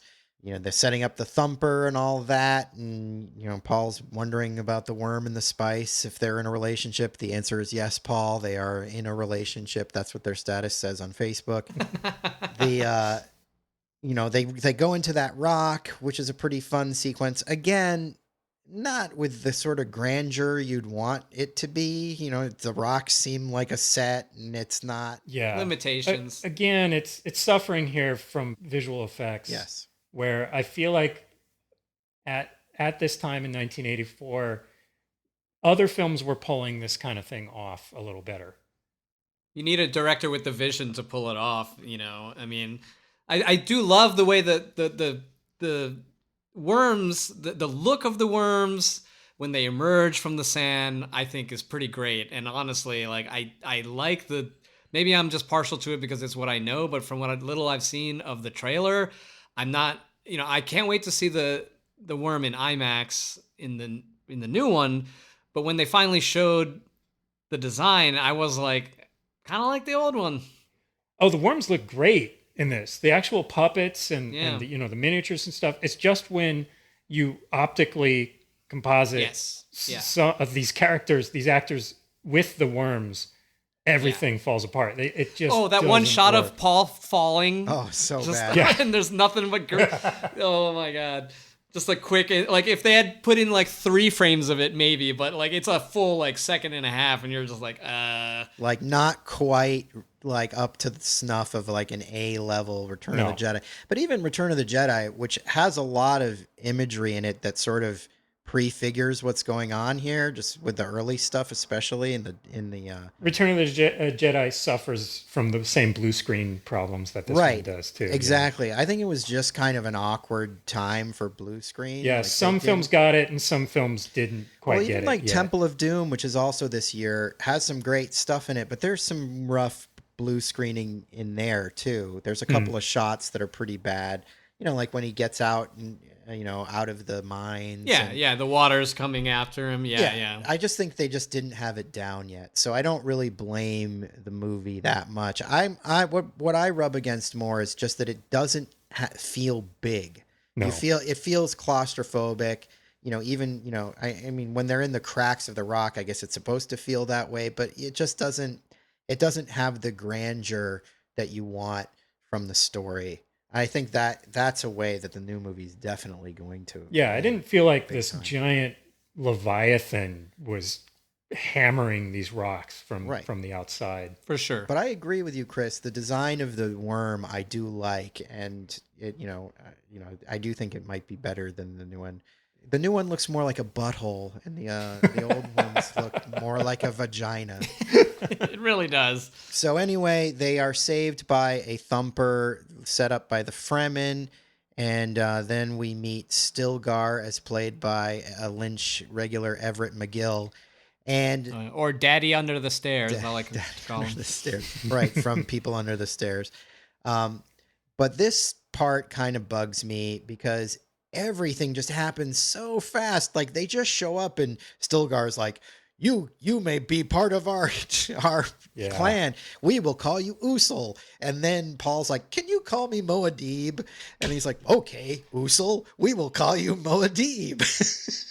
It's like, well, didn't you just give him a name? And he's introduced to Sean Young here. Oh God. And she basically just kind of shows up as the girl. She's bad. Yeah. In the book, there's tension between them. They kind of like, she wants to kind of kill him. There's way more, the Fremen are like, want to like kill them at first. That's what they would do. Sebastian, having read the book, what do you think would in an ideal world, what would you want to see? Like 3 movies, or do you want to see? Would you like to see this made into a series? Like, ideally, to give the book proper justice, what do you think? It was a series already. We didn't really talk about the miniseries because I don't know if it's worth talking about. It's fine, but no, I mean, I think that doing 2 movies is good. Like there's enough there for 2 movies. You could maybe stretch it out. The problem is with the book is that even though it's sort of epic and this sort of takes place over this long amount of time, there's not that much really that happens in it. So, I mean, there's a lot that happens, but not in the terms of like, having these epic movies, like it's not inconceivable to fit it all into like a 3-hour movie. Like you could do a 3-hour movie and do justice to it, I think. But an 8-episode series would be too much. You'd have to fill out more stuff. You'd have to have more, you'd have to TV it up by adding more subplots and stuff because there's just not, there's not enough actual, things that happen. Got it. Once Paul gets out to the desert, they jump the book, if we're talking strictly adapting text from the book, it's like once Paul is out in the desert, like he basically, there's not much that happens there. He's there for 5 years and he's hanging with Chani and he's like ingesting spice and drinking the water of life and all that stuff. But it's not, there's not a lot of plot at that point. Got it. Anyway, so yeah, I mean, I feel like this part of the movie suffers because, they cut all that kind of stuff out. And, it's just they immediately accept Paul and Jessica. And, it's just, and Chani saying that she wants the deets on Usul's home world and everything. She's so bad. Her character in this version of this film she's essentially a womb. Yeah. And that's about it. Like she brings nothing else to this except to bear their child. Like she's immediately interested in him for basically just for not really any other reason besides he's just the chosen one. But she's a 2-dimensional character, if that. Right, and it doesn't help that Sean Young isn't the greatest actress and clearly just got this gig because of Blade Runner. And it's a character that doesn't really have any impact and it just seems like a hollow love interest character. But at this point I think we're in trouble anyway because things just start going so fast and like montages and the only thing that really sticks out in this section once they meet the Fremen. I mean, I like when the Fremen show them the water that they're hiding underground. And a question with that, does that ever come up again? I mean, is that how he makes it rain? Or is that it just, we got these caches, so? Yeah, it doesn't come up in this movie. No. I mean, it matters in the book and the story, but yeah, in this movie, no. Yeah, it should be a crucial piece of information that this whole planet actually has all of this water that's controlled by the Fremen. Yeah. And should give them so much power, but they just sort of show it to him, and it's sort of almost like taking him to the garage and saying like, we got a couple of Lamborghinis here too. Exactly. Well, that's funny. It's funny that you should mention this because now we're at that scene that we were talking about earlier where the Baron is like flying around and all that steam. Is that implying that the Baron's like wasting water and like he's just so, Oh yeah, careless with water that he'll waste I never it? thought about that. aside from anything else but just make Sting look oily and sweaty. Looking cool. I just thought of it now. It never occurred to me. I was just thinking about it because we were talking about the water. He's totally wasting water. And this is the scene where Beast Raban shows up and eats the cow tongue, and that Baron gives Arrakis to the Beast. I'm not sure why. And then Sting, this is the famous Sting emerging from the steam in the metal codpiece, and the Baron's like, "Oh, fade, sweet fade." He's really getting horny. Now, do they have a relationship in the book? Sting and the Baron. Do they have some sort of erotic? There's sort of some gay panic element in the book a little bit. I mean, it's sort of implied. It's definitely the character Fade in the book is sort of a more of an impetuous, he's not as like rock star as Sting. He's a younger guy. He just kind of wants to prove himself. Is kind of his deal. He's not much of a character, honestly, in the book. So yeah, it's sort of there, but not. Lynch definitely dials it up, and Kevin McMillan definitely dials it up. But it works. I think it's kind of effective in its own weird way. Yeah, I think it's great. But I was just wondering what it compared to in the book. They're not like sex slaves with heart plugs or anything. The heart plugs too? That's David Lynch? Oh yeah, that's all David Lynch. So now we're back in the desert. The Fremen want Jessica to take over their dying Reverend Mother. She drinks the water of life.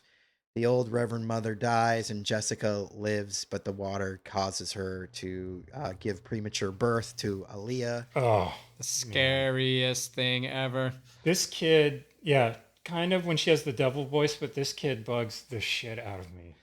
I'm going to disagree. I love Aaliyah, who will be played later by Alicia Witt. I love it when Aaliyah shows up. I think she's great. Oh my God, that's Alicia Witt? Yeah, that's crazy. That's Alicia Witt. But you don't like, so Troy, you don't like Aaliyah? This she bugs you? Little brat showed up, and first of all, it's like the voiceover on her just sounded terrible. I like it when she tries to be a little devil, like when she confronts the Baron. My brother.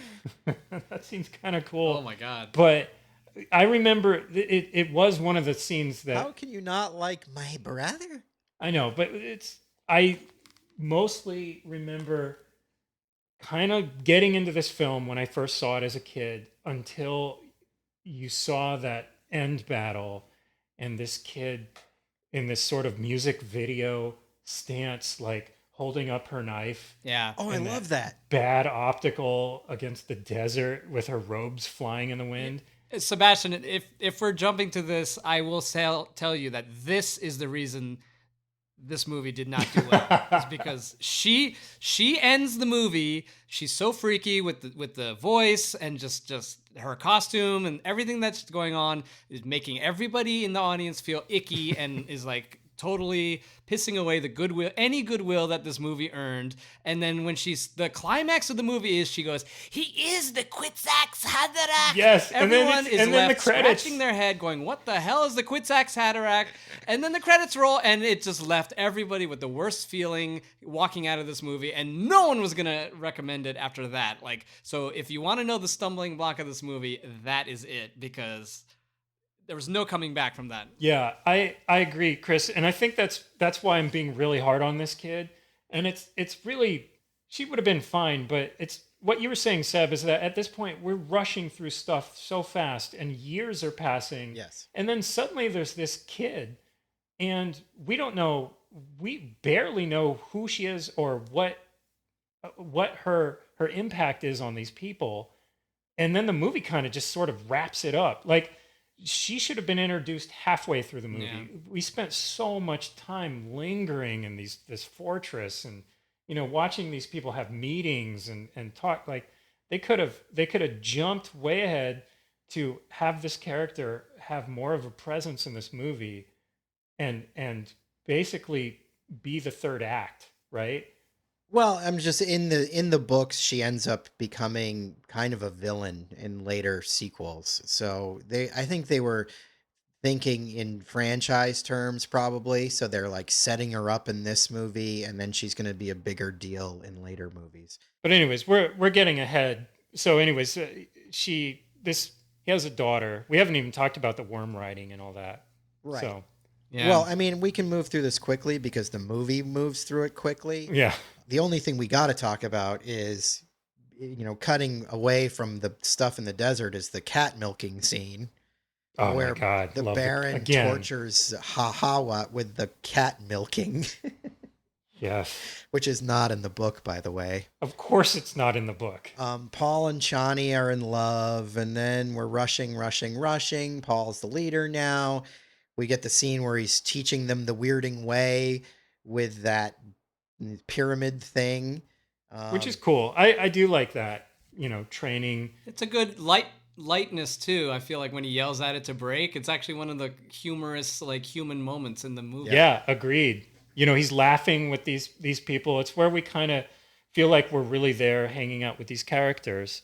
Yeah, I agree. It's a good moment. He's getting chummy. He's talking about how they gotta destroy the spice because he who destroys a thing controls a thing, which is sort of cool, but I'm not sure if the logic really pans out there. And we get Paul riding the worm and all of that. That's a big scene in the book. I feel like it's okay here, but definitely again the grandeur of it could be better. And again, like Troy's been pointing out, the green screening. Yeah, this is one of the worst moments of the blue screen problem here, is riding these worms. I really like those poles that they use. I forget, they have a name in the the books. I think they might just be called like worm hooks or something. I forget what they're called, but I do like the way he wedges it into the segment of the worm and uses that to go up.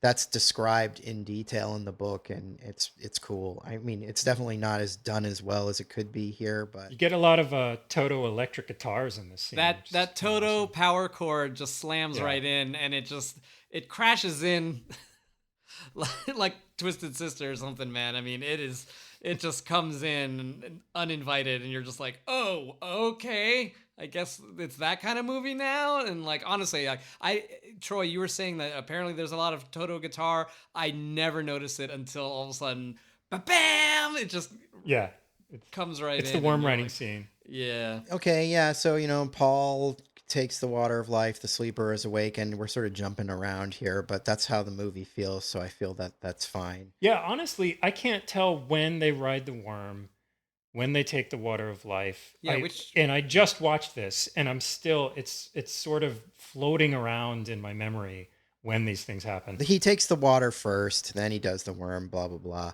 But, it definitely, the way it's edited feels like a jumble, and you really find yourself losing kind of track of what happens when. Yeah, and so, he gives the big rousing speech, and they wage war on the, I guess they wage war on the Empire, because they basically know that it's not just the Harkonnens, that this was a plot by the Emperor, and the Emperor finds out, and he knows that Paul's hip to him, and so they're sending everybody to Arrakis to fight. Which it's like, if this was so important, why is he leaving it up to these Harkonnens? A lot of this. Wait, maybe you can explain this to me, because this was another part where I was totally confused by. Is they're having this war out on the desert, and suddenly, after years, right? Patrick Stewart shows up. Yeah, and they're like, oh my God, Gurney. Yeah, where have you been? Is it really you? Where was he this whole time? It's like when you go to like a fish show or something, and you're like with a bunch of friends, and like you take a bunch of drugs, and then some of your friends go off in one group, and then later on, like when the trip is over, you're like, oh, hey, look, there's you. You were here. But no, was Gurney with the Fremen this whole time? Gurney escaped from the battle on Arrakis on his own, ended up with his own. With his pugs, but he ends up with the Fremen on his own. Basically on his own. Yes. So, but don't you think that, because we're talking about like 4 years here, that Paul would have heard word about Gurney? Because they were pretty close. Yeah, no, he hasn't heard word about him. In the book, it's much more of a scene. Like in the movie, they're just like, hey, yay, it's you. In the book, there's much more conflict there. Like in the book, a lot of people think that that Jessica was behind the betrayal. And so a lot of people like Duncan and Gurney are like mad at her, but then, basically Paul tells, they admit that they're wrong, but there's much more going on interpersonally between the characters in the book. I have to say that Patrick Stewart's bald mullet is a sight to behold. I mean, I love it. If that look ever came, that's probably the only like hairstyle I could actually rock. And if that ever came into style, I would totally love to do it. But it's called a skullet. I want to see him with the skullet playing the space sitar. Yeah, I'm bummed. Yeah. That would be rad. I'm bummed that there's not the balisette, aka the space sitar, in the movie. Really. And does Patrick Stewart not age? I mean, this is 1984. He looks the same. It's crazy. Yeah, exactly I mean, like, what the hell? Like, he's one of those actors like Harry Dean Stanton that just always looked exactly the same his entire career. They always looked about 50. Anyway, so yeah, there's battles and fighting, and it's all pretty bad. The Baron comes back to Arrakis, which I thought was confusing. Like, you see him in his spaceship coming back, and it's like you forgot that he even left, sort of. So the Emperor and the Baron come back to the Imperial Palace, and that's sort of when Aaliyah shows up and is messing with them. While the Fremen are attacking with atomics and then worms, and there's a storm, and it's all just a big mess. And this is easily the worst part of the movie. I mean, I think, Chris, to your point, I do agree that, the sort of ending of all of this with Aaliyah is pretty bad. But I mean, I think at this point is where the movie completely drops the ball. And the Emperor is so bad. Like, I feel like when he's like manning that gun, and it just looks like he's like messing up at a video game. It's like there's no stakes to his performance at all. He's just like, oh yeah, I guess they're winning. Oh shucks, you're like, what? You're the Emperor, and everything's crumbling down, and it doesn't matter. It just also there's more time passing with Aaliyah growing up and gaining her powers. Yeah. Right? Yeah, just and all more voiceover. And it doesn't even seem like it matters at this point because everybody's just sort of flailing around. Yeah. Right. And you're supposed to be invested in Aaliyah for some reason, but you're not. Although I like her because she's creepy and weird. I mean, I do say there are several moments of action, like when the worm like lands on a bunch of people and kills a bunch of people, even though the effect isn't great. That idea, I remember at the time being like, yes, we saw a worm just crush a bunch of people. And when the Baron flies into the worm, that is a great payoff. So yeah, it's cool. Those are the salvageable moments for me from this otherwise horrible battle scene that is completely anticlimactic. I'm glad you're at least sticking up for the Baron flying into the worm because I love that. It's hilarious and awesome. Yeah. I got a question for you guys. What do you think Virginia Madsen is doing at this point? Collecting a paycheck? Standing there in a nice costume. Yeah, she's just in the background. I mean... Trying to remember what she forgot to say. Yeah. She should come back and be like, I forgot to tell you one other crucial plot I just point. remembered. Yeah. I just remembered I'm in this movie. I mean, again, I think this is some setup for sequels that are never going to happen because she's, a character. Paul ends up marrying her because he has to, even though he's really still with Chani, but, they have to have a royal marriage. Wait, is that in there? Does he marry her? No, it's not in the movie, but okay. It's in the books. That's why she's there. Like, right. So she is important later. Exactly. Yes. Okay. That's why she's there in this movie. Is because later she matters. And there's also just no conflict up until like Paul they just walk in. They're just like hit the atomics, go in, start killing people. There's never ever like any change in the tide of the battle. So you're just basically just watching a bunch of bad special effects, and nothing comes up against Paul until Sting, who kind of like, to me, walks away with the movie at this point, because he finally stands up to Kyle and adds a little bit of drama by maybe besting him. Yeah, but that was an incredibly anticlimactic fight. Do either of you guys? I just always think of the Flash Gordon fight when they're on that Oh, that moving thing. the Yes. gimbal with the spikes coming That's up. funny. I kind of associated these two films, like I kind of remember them in tandem. I see that. And Yeah. there's the Max von Sydow Yeah. tie-in, but yeah, it's because of the overly garish production design. Yeah. You know, these were two films where they just blew their budget, Yeah. and it was just like endless amounts of production design for both of these movies. Agreed. Yeah. Yeah, I mean, and look, back in the early 80s, like there weren't that many games in town. Like if you were into Flash Gordon, you would have saw this. So, I Yeah. saw both of these movies, but it was just those two scenes. I always sort of equated them in my mind. The Flash and Baron fight on the platform with the spikes and this fight with Sting. I just rewatched Flash Gordon recently, and I got to say, that's a better fight than this one. There's It's a like way better there's fight. like whips and stuff, and the spikes yeah. are coming No, up. this fight with Sting Lame. is like a wet fart. It's just that like Sting shows up and you think, oh my God, man, he's gonna take this guy down and it's gonna be bloody. He's gonna barely come out of this alive, and he just kind of like knocks Sting over. It's sort of like that Mike Tyson fight where he knocked the guy out Sphinx. in like 2 minutes. Yeah. Right? But let me just say that, as a kid looking forward to Sting, which is kind of like the whole reason I got to see this movie in the first place, he starts to like really feel his oats here. And he's like, he's just hamming it up and having a good time. And he's like being the villain, like in a Flash Gordon movie. And you're like, oh, this is actually entertaining because Sting is taking it over the top, but to me was still believable.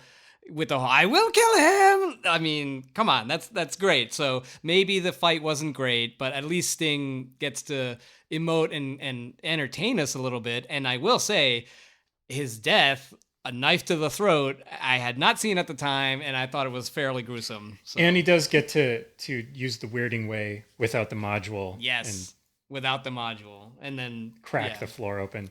basically cracks Sting in half. Yeah, and the eyes roll back or whatever. And Yeah. you're, But Sting looked great in that. I'll give props to the Emperor's. The Emperor does have a good expression when he sticks that knife in his throat, and he's like, "Ay ay ay," and he knows he's lost.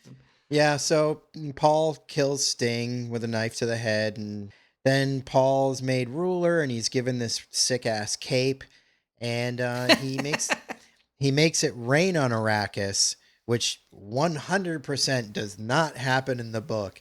And I mean, I imagine the hardcore Dune fans at the time at this. I mean, they were probably checked out of the movie way before this, but this is the part where you're like, you throw down your pamphlet that you've been given on the way in and storm out in anger because, yeah, Paul just making it rain on Arrakis is not. Making it rain. Well, when you say it like that, Well, it was kind of like slipping on a banana peel and landing in the mud at the same time, because we just saw the girl say he is the Kwisatz Yeah. Haderach, and then he makes it rain immediately after. Okay, and now let's follow this through. So this is a desert planet, and now it's just like pouring rain so much that there are like oceans. Like that can't be good at all for the ecology. it would just like, be a one big muddy mess. Yeah. mudslide. Like I mean, when it rains too much here in California, we have mudslides that like this is bad. Like But listen, like I get why they thought they needed something. They needed the Sure. Death Star to explode. They need something to happen that's like, look, everything's different. He's brought peace, and like making it rain on a desert planet is a cool concept. I get why they went there. yeah, it's weird the way it's done just because like I remember as a kid thinking that like I mean in reality okay he makes it rain I don't know for 10 minutes and that's cool or something, but the way Lynch does it is he makes it rain and then you see crashing ocean waves. So your mind, you're like, oh, did he make it so that there's like oceans now? Like, Yeah, it's the footage from Kaladin, right? It's like probably the exact same footage. So they're just like, just run that.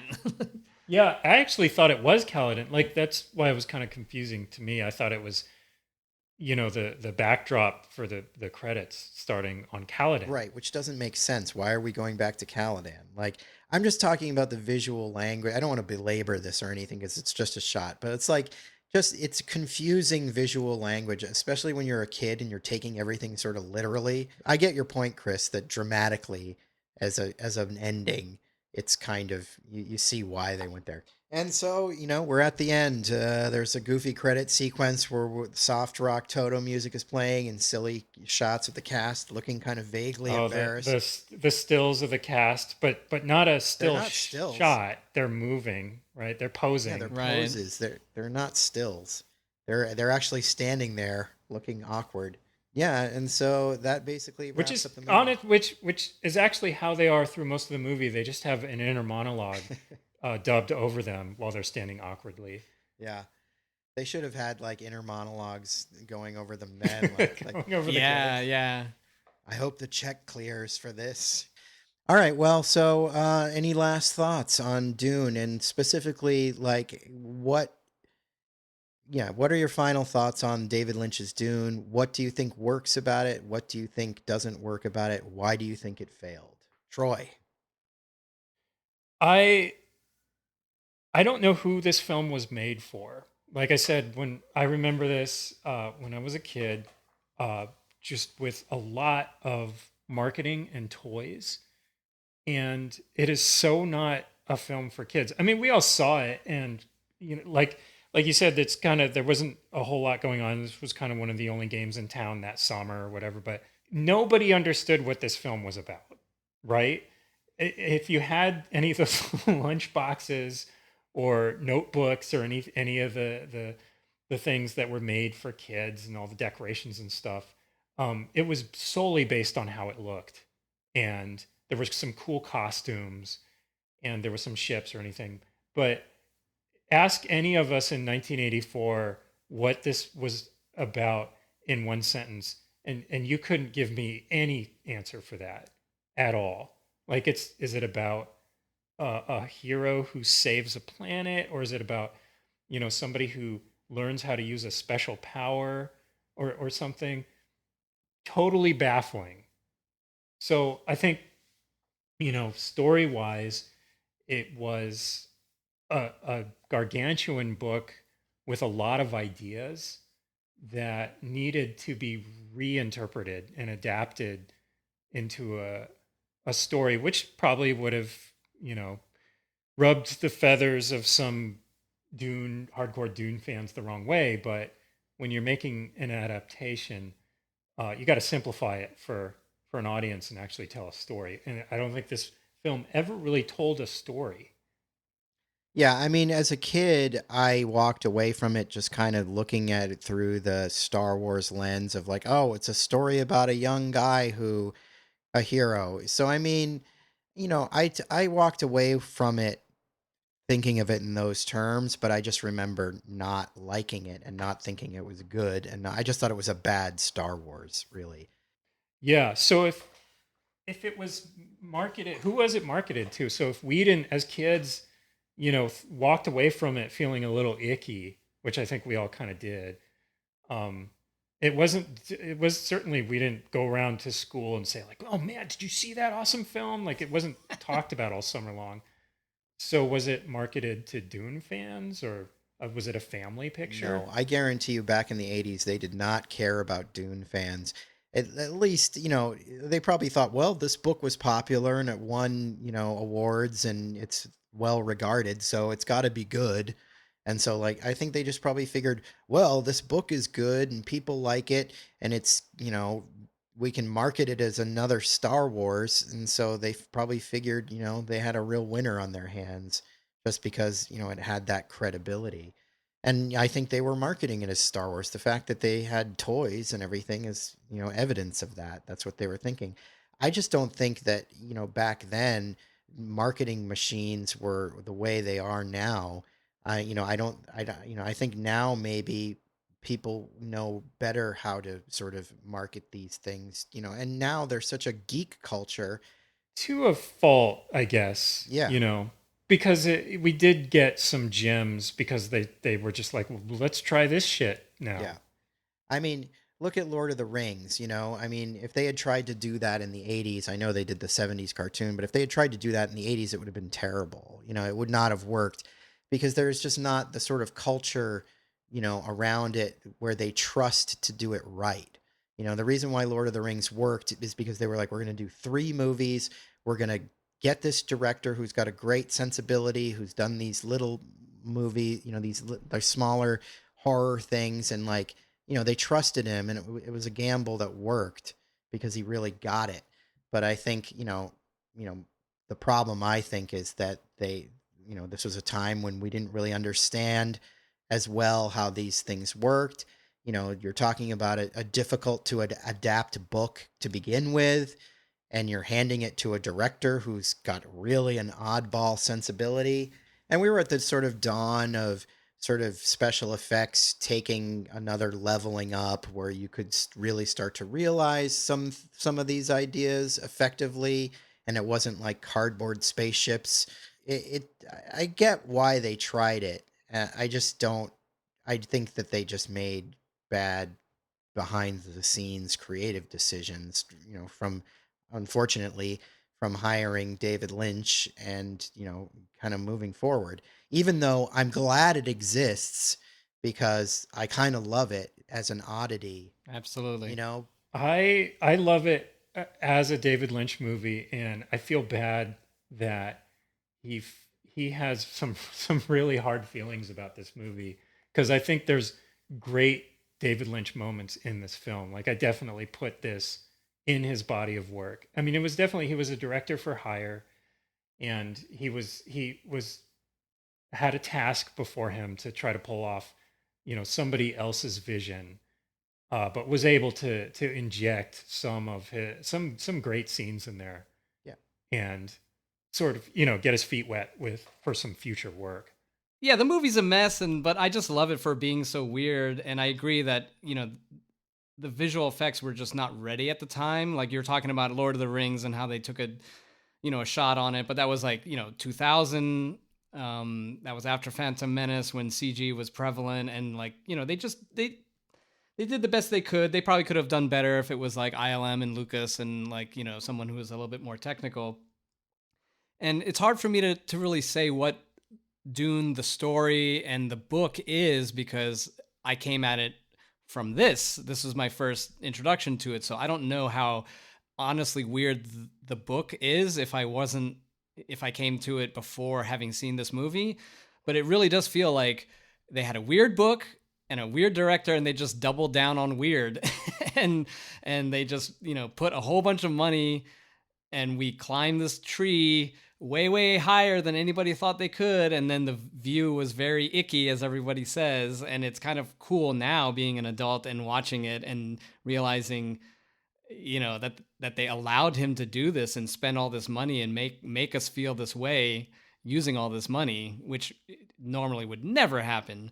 So it's just a really cool oddity. And we all love sci-fi, and there was just such a dearth in the 80s of quality sci-fi. No one wants to watch something that doesn't have a good budget in order to do sci-fi. This is what we got, but we still got a cool movie, and Kyle MacLachlan is good, and obviously Lynch is a great director, and he at least knew this helped. I'm sure this failure helped him define where he wanted to go. Like I feel like, thinking about this now, like if Dune had been a success, who knows where David Lynch's career went, and I'm much happier that this was a failure and that he was one and done and didn't just meander making a bunch of half-assed blockbusters. I'm much happier that we got Blue Velvet and we got Mulholland Drive from him, and that he didn't, go off on some money-making extravaganza if this had actually done well. Although maybe if it had done well, like we would have gotten some great weird blockbusters out of him. Who knows? But well, I think we can all agree that we like the David Lynch movies that we got, and if this failing begat that, then we're glad it failed. But Dune, Dune is an enjoyable film, and I would recommend that anybody watch it. And we look forward to the new Dune.